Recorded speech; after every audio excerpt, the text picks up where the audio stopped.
everybody. In solutions എന്നുള്ള chapter ആണ്. Solutions chapter +2 കെമിസ്ട്രിയിലത്തെ NCERT text ബുക്കാണ് ഇന്ന് പഠിക്കാൻ പോകുന്നത്. അപ്പോൾ നോക്കാം, +2 കെമിസ്ട്രിയിൽ സൊല്യൂഷൻ ചാപ്റ്ററിൽ നമുക്ക് എന്താ പറയാനുള്ളത്. ആദ്യമായിട്ട് ഇൻട്രൊഡക്ഷനിൽ കൊടുത്തിരിക്കുന്നത് പ്യുവർ സബ്സ്റ്റൻസസിനെ കുറിച്ചാണ്. പ്യുവർ സബ്സ്റ്റൻസ് എന്താണ്? പ്യുവർ സബ്സ്റ്റൻസ് കേട്ടിട്ടുണ്ടല്ലോ, പ്യുവർ സബ്സ്റ്റൻസ് എന്ന് പറഞ്ഞിട്ട്. എന്താണ് പ്യുവർ സബ്സ്റ്റൻസ്? പ്യുവർ സബ്സ്റ്റൻസ് എന്ന് പറഞ്ഞു വെച്ചാൽ നമുക്കറിയാം പ്യുവർ സബ്സ്റ്റൻസ് എന്താണ്. അതായത് എലമെൻറ്റ്സ്, അതുപോലെ കോമ്പൗണ്ട്സ്, ഇതൊക്കെയാണ് പ്യുവർ സബ്സ്റ്റൻസ് തന്നെ എക്സാമ്പിൾ. അതായത് എവിടെ നോക്കിയാലും ഒരേപോലത്തെ കോമ്പോസിഷൻ ആയിരിക്കും പ്യുവർ സബ്സ്റ്റൻസിൽ ഇരിക്കുക. ഫോർ എക്സാമ്പിൾ, വാട്ടർ എന്ന കോമ്പൗണ്ട് എടുക്കുമ്പോൾ അതിന് എല്ലാ സ്ഥലത്തും എന്താണുള്ളത്?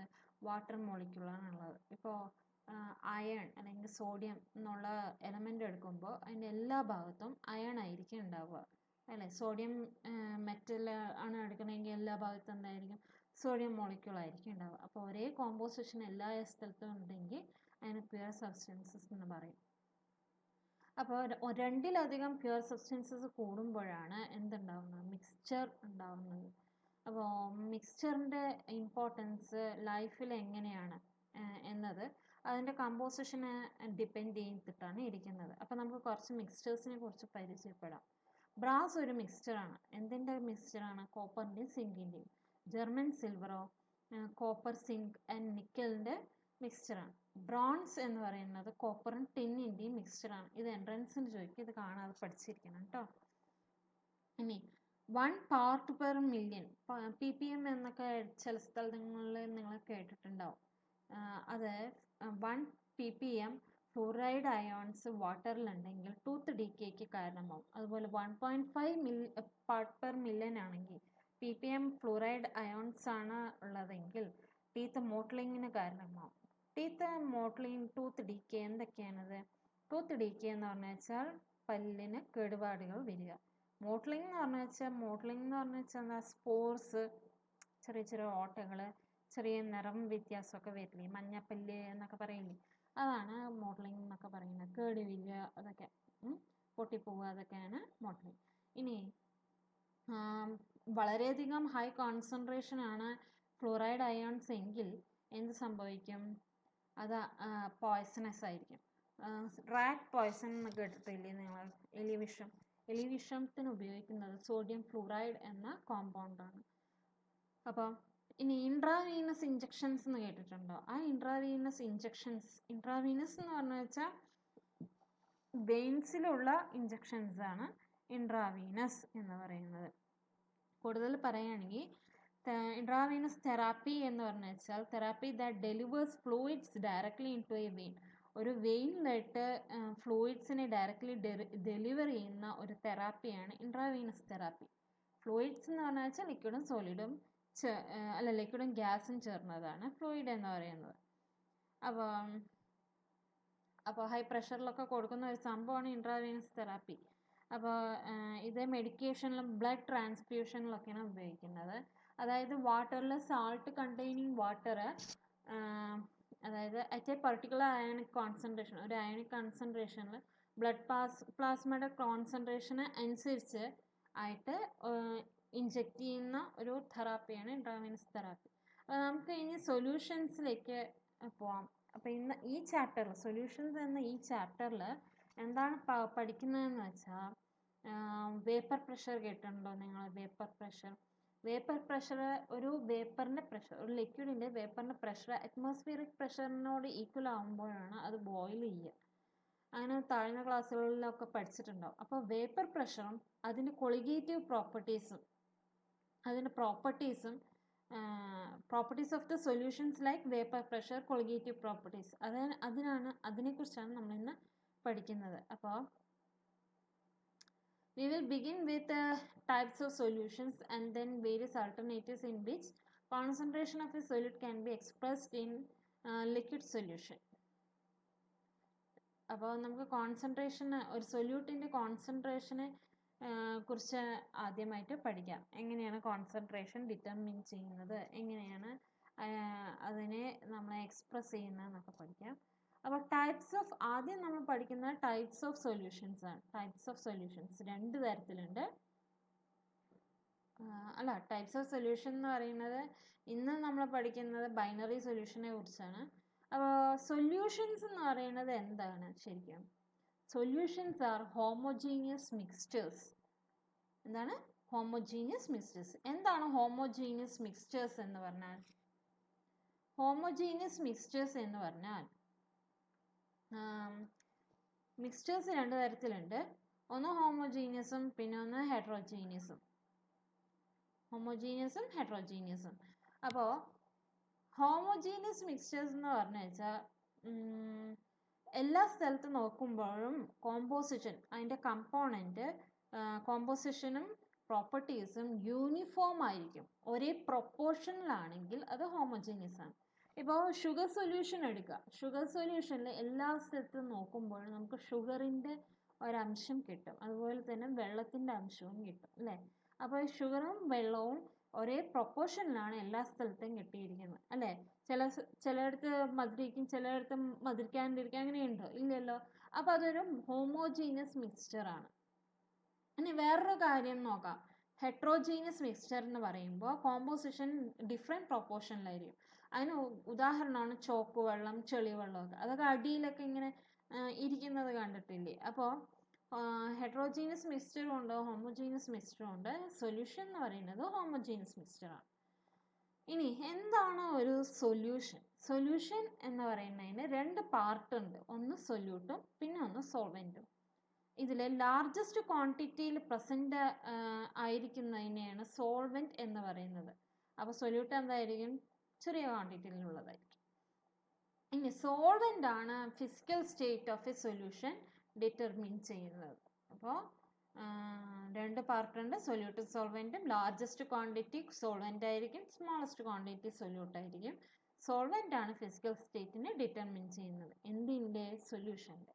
അപ്പോൾ in this unit we shall consider only binary solutions.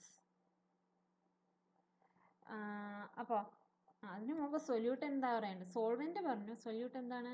1 or more components present in the solution other than solvent. സോൾവെന്റിനെ കൂടാതെ സൊല്യൂഷനിലുള്ള കമ്പോണൻ്റ് ആണ് സൊല്യൂട്ട് കേട്ടോ.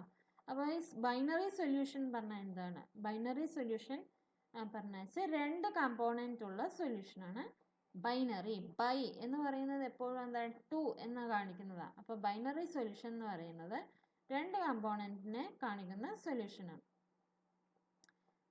അത് 3 തരത്തിലുണ്ട്. 2 കമ്പോണൻ്റ് ആയിട്ട്, ഒരു സൊല്യൂട്ടും ഒരു സോൾവെൻറ്റും, അതാണ് ഉദ്ദേശിക്കുന്നത്.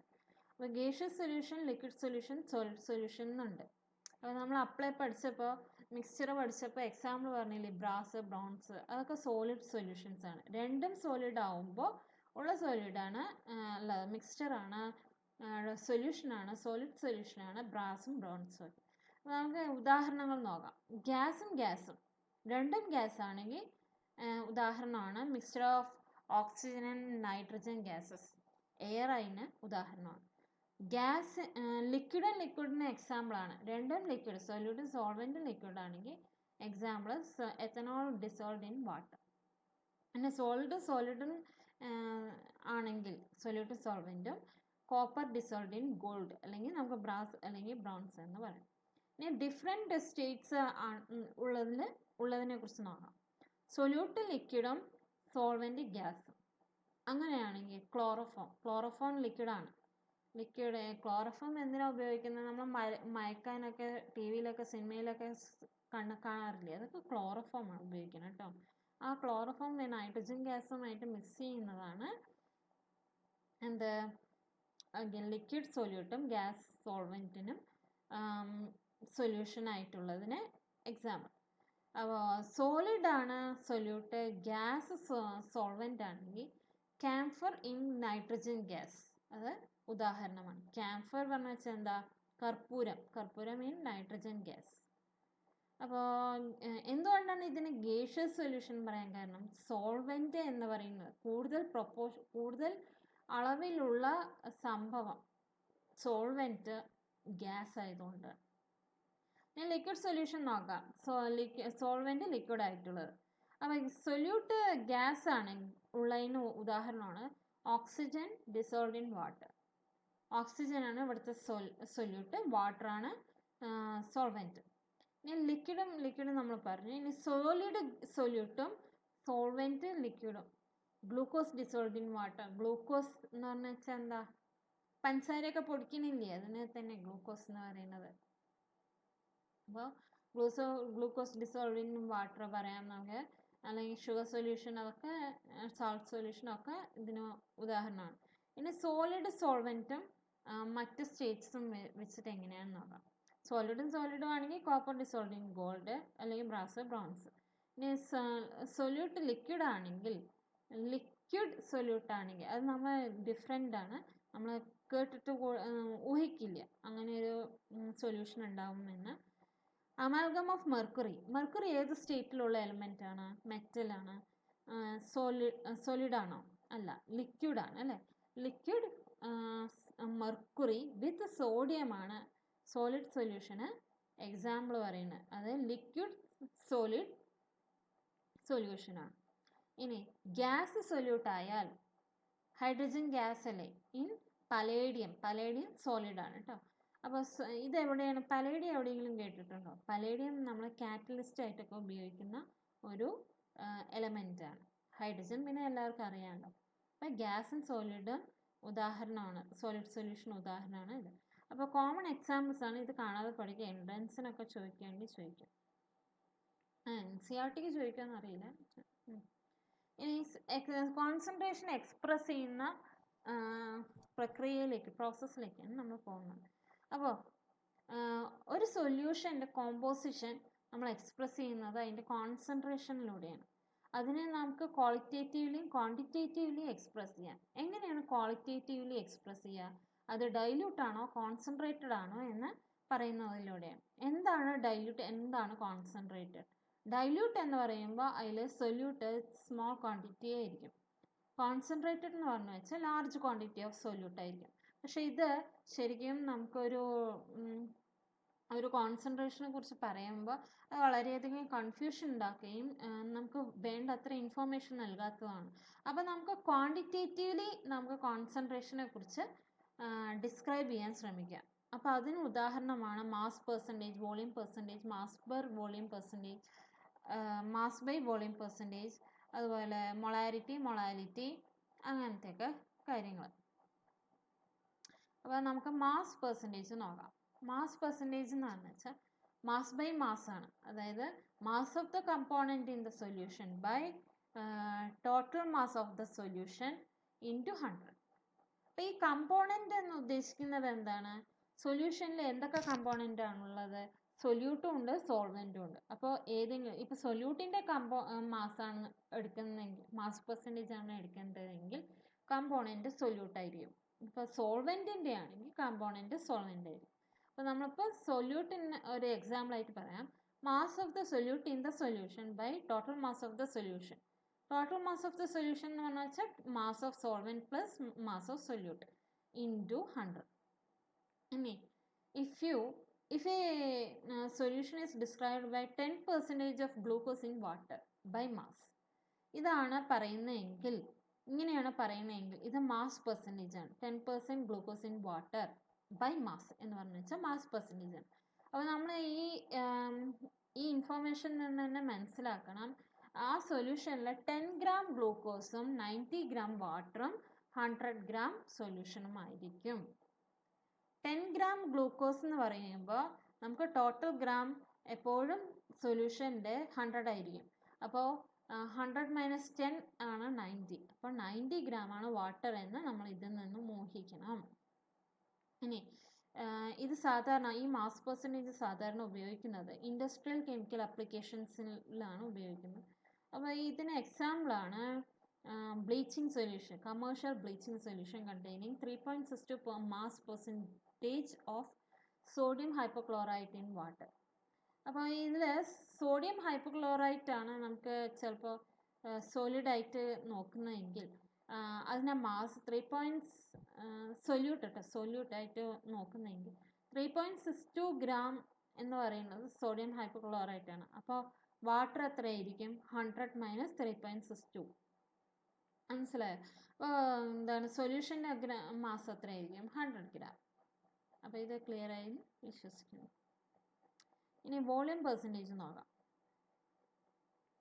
വോളിയം എന്ന് പറഞ്ഞു വെച്ചാൽ V/V ആണ് അല്ലേ? ഡിനോമിനേറ്ററിലും ന്യൂമറേറ്ററിലും വോളിയത്തിനെ കുറിച്ച് തന്നെയാണ് പറയുന്നത്. മേലെ എന്ന് പറയുന്നത് വോളിയം ഓഫ് ദ കമ്പോണൻറ്റ്, താഴെ എന്ന് പറയുന്നത് total volume of the solution. അപ്പോൾ വീണ്ടും കമ്പോണൻറ്റ് എന്താണ്, ടോട്ടൽ വോളിയം എന്താണെന്ന് പറയണം. ഒരിക്കൽ കൂടെ പറയാം. കമ്പോണൻറ്റ് എന്ന് പറയുന്നത് സൊല്യൂട്ടും സോൾവെൻറ്റും. Total volume of the solution എന്ന് പറയുമ്പോൾ volume of solute plus volume of solution into 100. അപ്പോൾ ഇത് മനസ്സിലായി തോന്നണം. ഇനി അതിന് എക്സാമ്പിൾ പറയാം. 10% എത്തനോൾ സൊല്യൂഷൻ ഇൻ വാട്ടർ എന്ന് ഉദ്ദേശിക്കുമ്പോൾ എന്താണ്? 10 ml ethanol in 90 ml water. അപ്പോൾ ടോട്ടൽ ml ഓഫ് സൊല്യൂഷൻ എത്രയായിരിക്കും? 100 ml. ക്ലിയർ? അപ്പോൾ ഒരു എക്സാമ്പിളാണ് 35% solution of ethylene glycol and antifreeze is used in cars for cooling the engine. അതായത് എത്തിലീൻ ഗ്ലൈക്കോൾ എന്ന് പറയുന്ന ഒരു ലിക്വിഡിൻ്റെ വോളിയം പെർസെൻറ്റേജ് ആണ് 35%. അപ്പോൾ അതിന് ml എന്ന് പറയുന്നത് 35 ml ആയിരിക്കുമല്ലോ. എത്തിലീൻ ഗ്ലൈക്കോളിൻ്റെ വോളിയം 35 ml ആയിരിക്കും. ബാക്കി വെള്ളത്തിൻ്റെ അല്ലെങ്കിൽ മറ്റ് ലിക്വിഡ്, എൻജിനിലുള്ള ലിക്വിഡ് കുളിയാണ്ടിരിക്കാനാണ് അത് ഉപയോഗിക്കുന്നത്. അപ്പോൾ ബാക്കിയുള്ളത് 100 മൈനസ് 35 ഗ്രാം അല്ല 35 ml. അപ്പോൾ അത് കിട്ടും. അപ്പോൾ ടോട്ടൽ സൊല്യൂഷൻ എന്ന് പറയുന്നത് 100 ml ആയിരിക്കും. അപ്പോൾ ഈ an antifreeze is used in cars for cooling the engine. അതായത് നമ്മൾ ഇത് സാധാരണയായിട്ട് ഉപയോഗിക്കുന്നത് കോൾഡ് കൺട്രീസിലേക്ക്, തണുപ്പ് രാജ്യങ്ങളിൽ പെട്ടെന്ന് ലിക്വിഡൊക്കെ വെള്ളമൊക്കെ നമ്മൾ എൻജിൻ കൂളാക്കാൻ വേണ്ടി ഉപയോഗിക്കുമല്ലോ. അപ്പോൾ ആ കൂളാക്കാൻ ഉപയോഗിക്കുന്ന ആ ലിക്വിഡൊക്കെ നമ്മൾ എന്താണ് ഫ്രീസ് ചെയ്ത് പോകാതിരിക്കാൻ വേണ്ടി ആൻറ്റി ഫ്രീസ് ആയിട്ടുള്ള എത്തിലീൻ ഗ്ലൈക്കോൾ ഉപയോഗിക്കും. നമ്മളെപ്പോഴും ആൻറ്റി എന്ന് കേൾക്കുമ്പോൾ എന്തായാലും ഓപ്പോസിറ്റ് എന്നായിരിക്കും മനസ്സിലാക്കുക അല്ലേ? അത് തന്നെയാണ് ഇവിടെയും.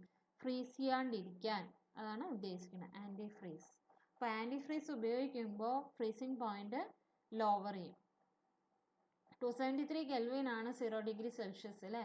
അപ്പോൾ 255.4 കെൽവിൻ ആയിരിക്കും ഈ ആൻറ്റി ഫ്രീസ് ഉപയോഗിക്കുമ്പോൾ ഫ്രീസിങ് പോയിന്റ്, അല്ലെങ്കിൽ നമുക്ക് എന്താ പറയുക, മെൽറ്റിംഗ് പോയിന്റ്. ഈ mass by volume percentage, mass by volume എന്ന് പറയുന്നതാണ് ഡെൻസിറ്റി അല്ലേ? അപ്പോൾ ഇത് ഈ എന്താണ് മാസ് ബൈ വോളിയം പെർസെൻറ്റേജ് നമ്മൾ ഉപയോഗിക്കുന്നത് മെഡിസിനും മെഡിക്കൽ ഫീൽഡിലാണ് ഉപയോഗിക്കുന്നത്. Mass of solute dissolved in 100 ml of the solution. സൊല്യൂട്ടിൻ്റെ മാസ് ആണ് in 100 ml of the solution ആണ് ഇവിടെ കാണിക്കുന്നത് മാസ് ബൈ 4. അപ്പോൾ നമുക്കറിയാം 1 ലിറ്ററിൽ എത്ര മാസ് ഉണ്ടെന്ന് ചോദിച്ചാൽ ഇത് ഈ മാസ് ബൈ വോളിയം പെർസെൻറ്റേജ് നോക്കിയാൽ മതി. മാസ് ബൈ അല്ല, പെർ ലിറ്റർ അല്ല അല്ലേ? അപ്പോൾ mass of solute dissolved in 100 ml of solution എന്ന് പറയുമ്പോൾ mass of the solute by 100 ml of the solution അങ്ങനെ എടുക്കണം. പാർട്സ് പെർ മില്യൺ ചെയ്യുന്നത് എന്തിനു വേണ്ടിയിട്ടാണ്? ട്രേസ് ക്വാണ്ടിറ്റീസിലുള്ള സൊല്യൂട്ട് കണ്ടുപിടിക്കാൻ വേണ്ടിയിട്ടാണ്. എന്താണ് ട്രേസ് ക്വാണ്ടിറ്റീസ്? ട്രേസ് ക്വാണ്ടിറ്റീസ് എന്ന് പറഞ്ഞു വെച്ചാൽ മൈന്യൂട്ട് ക്വാണ്ടിറ്റീസ് എന്നാണ് ഉദ്ദേശിക്കുന്നത്. അതായത് ഇപ്പോൾ വെള്ളത്തിലുള്ള ഓക്സിജൻ്റെ അളവ് അങ്ങനെയൊക്കെ ഓക്സിജൻ എന്ന് പറഞ്ഞു വെച്ചാൽ നമുക്കറിയാം ഏറ്റവും ചെറിയൊരു കണികയാണ്, മോളിക്യൂൾ അല്ലെങ്കിൽ ആറ്റമാണ്. അതിൻ്റെ ട്രേസ് ക്വാണ്ടിറ്റീസ് എന്ന് പറഞ്ഞു വെച്ചാൽ അത് എത്ര ക്വാണ്ടിറ്റിയിലുണ്ട് എന്ന് അറിയാൻ വേണ്ടിയിട്ടാണ് പാർട്സ് പെർ മില്യൺ ഉപയോഗിക്കുന്നത്. അപ്പോൾ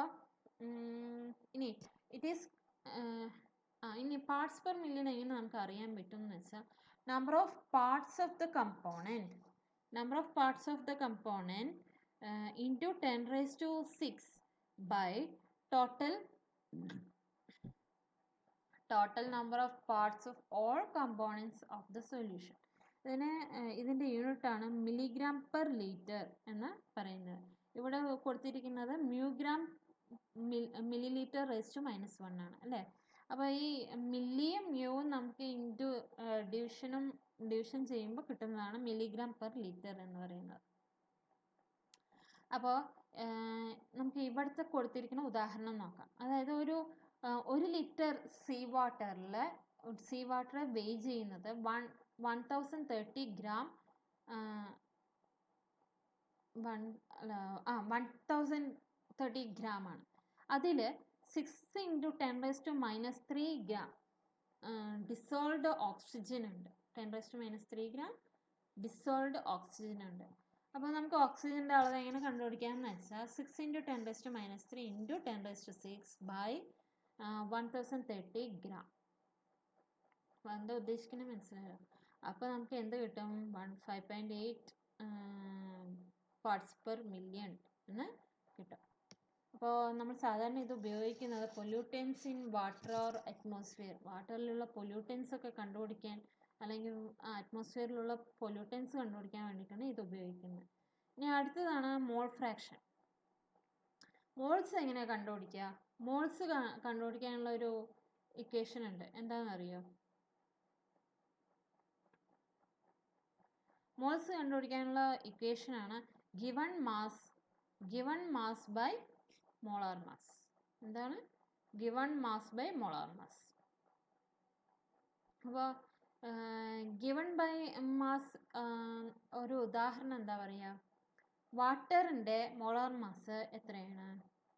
18 ഗ്രാമാണ് മോളാർ മാസ്. അപ്പോൾ നമ്മൾ 36 ഗ്രാമാണ് ഗിവൺ മാസ് എങ്കിൽ വാട്ടറിൻ്റെ മോൾസ് എത്രയാണ്?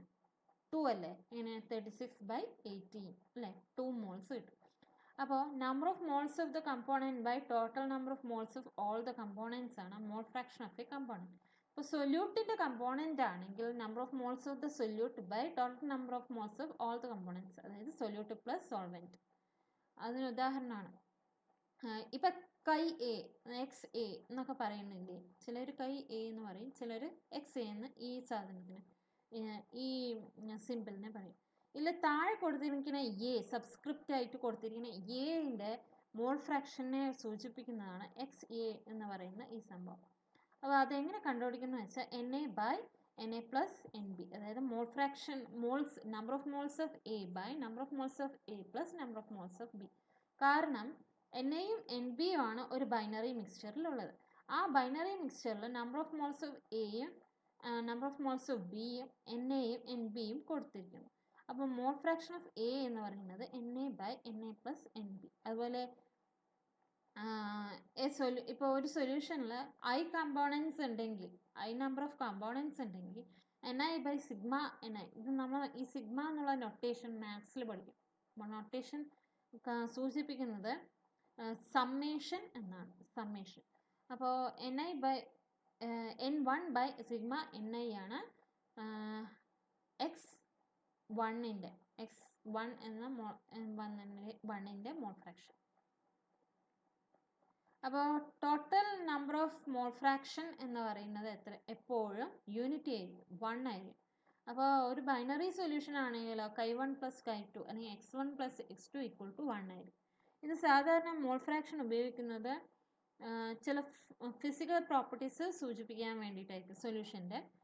അതായത് vapour pressure with the concentration of the solution.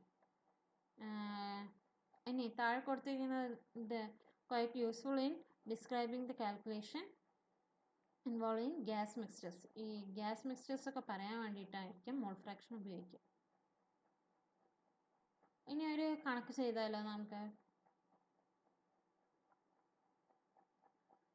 Ethylene glycol നമ്മൾ പഠിച്ചല്ലോ. എന്താണ് എത്തിലീൻ ഗ്ലൈക്കോൾ, എന്തിനു വേണ്ടി ഉപയോഗിക്കുന്നത്? ആൻറ്റി ഫ്രീസ് ആയിട്ടൊക്കെ ഉപയോഗിക്കുന്നത് പഠിച്ചു.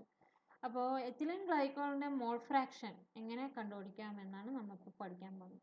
ഇവിടെ കൊടുത്തിട്ടുണ്ട് 20% of ethylene glycol by mass. അപ്പോൾ ഇത് മാസ് പെർസെൻറ്റേജ് ആണ്. അപ്പോൾ നമുക്ക് എത്തിലീൻ ഗ്ലൈക്കോളിൻ്റെ മാസ് അറിഞ്ഞു, ഗിവൺ മാസ് അറിഞ്ഞു 20 ഗ്രാം അല്ലേ? 20 ഗ്രാം അറിഞ്ഞു. അപ്പോൾ 20 ഗ്രാം അറിയുമ്പോൾ, ഗിവൺ മാസ് അറിയുമ്പോൾ മോള് കണ്ടുപിടിച്ചൂടെ? എങ്ങനെ കണ്ടുപിടിക്കാം? മോളാർ മാസ് കണ്ടുപിടിക്കണം. അപ്പോൾ മോളാർ മാസ് ഓഫ് C2H6O2 അതാണ് എത്തിലീൻ ഗ്ലൈക്കോൾ. അതായത് കാർബണിൻ്റെ മോളിക്കുലാർ മാസ്സാണ് 12, ഹൈഡ്രജൻ്റെ 1 ഓക്സിജൻ്റെ 16 ആണ്. അപ്പോൾ 12 ഇൻറ്റു 2, എന്തുകൊണ്ടാണ് 12 ഇൻറ്റു 2 ചെയ്ത്? 2 കാർബൺ ഉണ്ട്, പ്ലസ് 1 ഇൻറ്റു 6, കാരണം 6 ഹൈഡ്രജൻ ഉണ്ട്, പ്ലസ് 16 ഇൻറ്റു 2, 2 ഓക്സിജൻ ഉണ്ട്. അപ്പോൾ ഇതെല്ലാം കൂട്ടുമ്പോൾ നമുക്ക് 62 ഗ്രാം കിട്ടും. അപ്പോൾ 20/62 മോൾസ് കണ്ടുപിടിക്കാൻ given mass by molar mass ചെയ്യുമ്പോൾ 0.322 മോൾ കിട്ടും. ഇനി എന്താണ് വാട്ടർ? നമുക്കറിയാം ഇവിടെ mole fraction of ethylene glycol in a solution ആണ് കൊടുത്തിരിക്കുന്നത്. അപ്പോൾ എത്തിലീൻ ഗ്ലൈക്കോൾ സൊല്യൂഷൻ ആണെന്ന് നമുക്ക് ഇതൊന്ന് മനസ്സിലാക്കാം. അപ്പോൾ 20 ഗ്രാം എത്തിലീൻ ഗ്ലൈക്കോൾ ഉണ്ടെങ്കിൽ ബാക്കി വാട്ടർ എത്രയായിരിക്കും? 80 ഗ്രാം ആയിരിക്കുമല്ലോ. അപ്പോൾ 80 ഗ്രാം വാട്ടറിൻ്റെ മോൾസ് കണ്ടുപിടിക്കുക. അപ്പോൾ 80 gram by 18 gram mole is equal to 4.444 mole കിട്ടും നമുക്ക്. ഇത് നമ്മൾ അപ്ലൈ പറഞ്ഞല്ലോ, 18 ഗ്രാമാണ് മോളിക്കുലർ മാസ് ഓഫ് വാട്ടർ. അപ്പോൾ മോൾ ഫ്രാക്ഷൻ ഓഫ് ഗ്ലൈക്കോൾ നോക്കുമ്പോൾ moles of ethylene glycol by moles of ethylene glycol plus moles of H2O, അങ്ങനെ ചെയ്യുമ്പോൾ നമുക്ക് 0.068 കിട്ടും. അപ്പോൾ 1 മൈനസ് 0.068 ചെയ്താൽ നമുക്ക് വാട്ടറിൻ്റെ മോൾ ഫ്രാക്ഷൻ കിട്ടും. അല്ലെങ്കിൽ എത്തിലീൻ ഗ്ലൈക്കോൾ ചെയ്ത പോലെ കണക്ക് തന്നെ നമ്മൾ ചെയ്യാം, അങ്ങനെ ചെയ്താലും കിട്ടും. ഇനി മൊളാരിറ്റിയെ കുറിച്ച് പഠിക്കാം. മൊളാരിറ്റി എന്ന് പറയുന്നത് number of moles of solute dissolved in 1 litre of solution അല്ലെങ്കിൽ 1 ക്യൂബിക് ഡെസിമീറ്റർ ഓഫ് സൊല്യൂഷൻ. അപ്പോൾ 1 moles of solute by volume of solution in litre, അതാണ് മൊളാരിറ്റി കണ്ടുപിടിക്കാനുള്ള ഫോർമുല. അപ്പോൾ 0.25 mole per litre solution of NaOH അല്ലെങ്കിൽ 0.25 molarity molar solution of NaOH എന്ന് പറഞ്ഞു വെച്ചാൽ എന്താണ് ഉദ്ദേശിക്കുന്നത്? ആ സൊല്യൂഷനിൽ 0.25 മോൾ സോഡിയം ഹൈഡ്രോക്സൈഡ് ഉണ്ട്, NaOH ഉണ്ട്. എത്ര ലിറ്ററിൽ? 1 ലിറ്റർ അല്ലെങ്കിൽ 1 ക്യൂബിക് ഡെസിമീറ്ററിൽ. 1 ലിറ്റർ സൊല്യൂഷനിൽ 0.25 മോൾ ഓഫ് NaOH ഉണ്ട് എന്നാണ് അതിൻ്റെ അർത്ഥം. 0.25 ക്യാപിറ്റൽ M എന്ന് പറയുന്ന 0.25 മോളാർ, ഉണ്ട് കേട്ടോ, മോളാർ എന്ന് പറഞ്ഞാൽ. ഞാൻ അതിനെക്കുറിച്ചൊരു കണക്ക് ചെയ്യാം. 5 gram of molarity of A solution ആണ് കണക്കാക്കേണ്ടത്. Containing 5 gram of NaOH in 450 ml solution. അപ്പോൾ ഇതിൽ 450 ml ആണ്. നമുക്കറിയാം, നമ്മൾ ഫോർമുലയിൽ ലിറ്റർ ആണ് പഠിച്ചിരിക്കുന്നത് അല്ലേ. അപ്പോൾ 450 ml എന്ന് പറയുന്നതിനെ ലിറ്റർ ആക്കണം. അതെങ്ങനെ ആക്കും? 450/1000. 5 ഗ്രാം ഓഫ് NaOH ആണ്. അതിനെ നമ്മൾ എന്ത് ചെയ്യണം? മോൾസിലേക്ക് ആക്കണം. 5/40 ഗ്രാം. നമുക്കറിയാം സോഡിയത്തിൻ്റെ 23 ആണ് മോളാർ മാസ്, ഓക്സിജൻ്റെ 16, ഹൈഡ്രജൻ്റെ 1. അത് കൂട്ടുമ്പോൾ 40 ഗ്രാം കിട്ടുന്നുണ്ട്. അപ്പോൾ 5/40 ചെയ്തപ്പോൾ 0.125 മോൾ കിട്ടി. 5/40 എന്തിനാ ചെയ്താൽ? മോൾസ് ഓഫ് NaOH കണ്ടുപിടിക്കാം. അപ്പോൾ അതുപോലെ വോളിയവും കണ്ടുപിടിച്ചു. ഇനി നമുക്ക് ഇത് കണ്ടുപിടിച്ചൂടെ? 0.125/0.45 ചെയ്യുമ്പോൾ 0.278 മോളാർ കിട്ടും. അപ്പോൾ അതാണ് അതിൻ്റെ ഉത്തരം. ഇനി മൊളാലിറ്റി നോക്കാം. നമ്മൾ അപ്പോൾ പഠിച്ചത് moles of solute by volume of solution in litre ആണ്. ഇതിൽ മോൾസ് ഓഫ് സൊല്യൂട്ട് തന്നെയാണ് by moles of solvent in kilogram. Moles അല്ല, mass of solvent in kilogram. അവിടെ volume of solution in litre ആണ്. ഇതിൽ mass of solvent in kilogram. സംശയം ഉണ്ടെങ്കിൽ ഒരിക്കൽ കൂടെ നോക്കാം. Volume of solution in litre അല്ലേ. Volume of solution in litre ആണ്. മൊളാലിറ്റി എത്തിയപ്പോൾ എന്താണ്? Mass of solvent in kilogram. അപ്പോൾ എന്താണെന്ന് നോക്കാം. Number of moles of solute per kilogram of the solvent and is expressed as molality. Molality express ചെയ്യുന്നത് small m ആണ്, molarity express ചെയ്യുന്നത് capital M ആണ്. ഇനി നോക്കാം എക്സാമ്പിൾ എന്താണെന്ന് നോക്കാം. 1 മോൾ പെർ കിലോഗ്രാം അല്ലെങ്കിൽ 1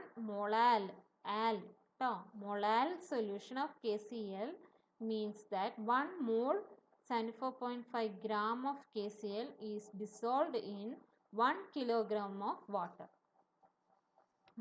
അപ്പോൾ നമുക്ക് മനസ്സിലാക്കേണ്ടത് 1 മോളാൽ എന്ന് പറയുമ്പോൾ 1 സ്മോളിയം ആണ് കൊടുത്തിരിക്കുന്നതെങ്കിൽ അതിൻ്റെ അർത്ഥം അതിൽ 1 മോളാണ് ഉള്ളത്.